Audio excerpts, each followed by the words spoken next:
So inside of Google Photos, what you can also do is you can sort out album photos as you need. So to do that, I can go around onto an album of my choice, and then I'm going to go around over here onto my collection. So here you can see that the album photos right here is sorted in a certain way. But if you were to go around onto the three dot button right here, then what happens is that you have an option to edit the album. So if I were to edit the album right here, then you can see that I can simply go ahead and sort out the photos according to how I want. I can go ahead, and even the videos right here, I can keep this in the beginning and so forth right here.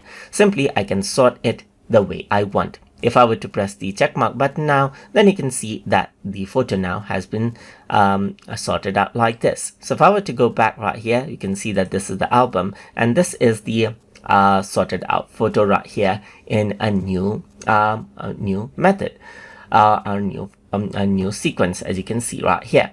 So hope you found this video useful, and as always, please like, comment, share, and subscribe.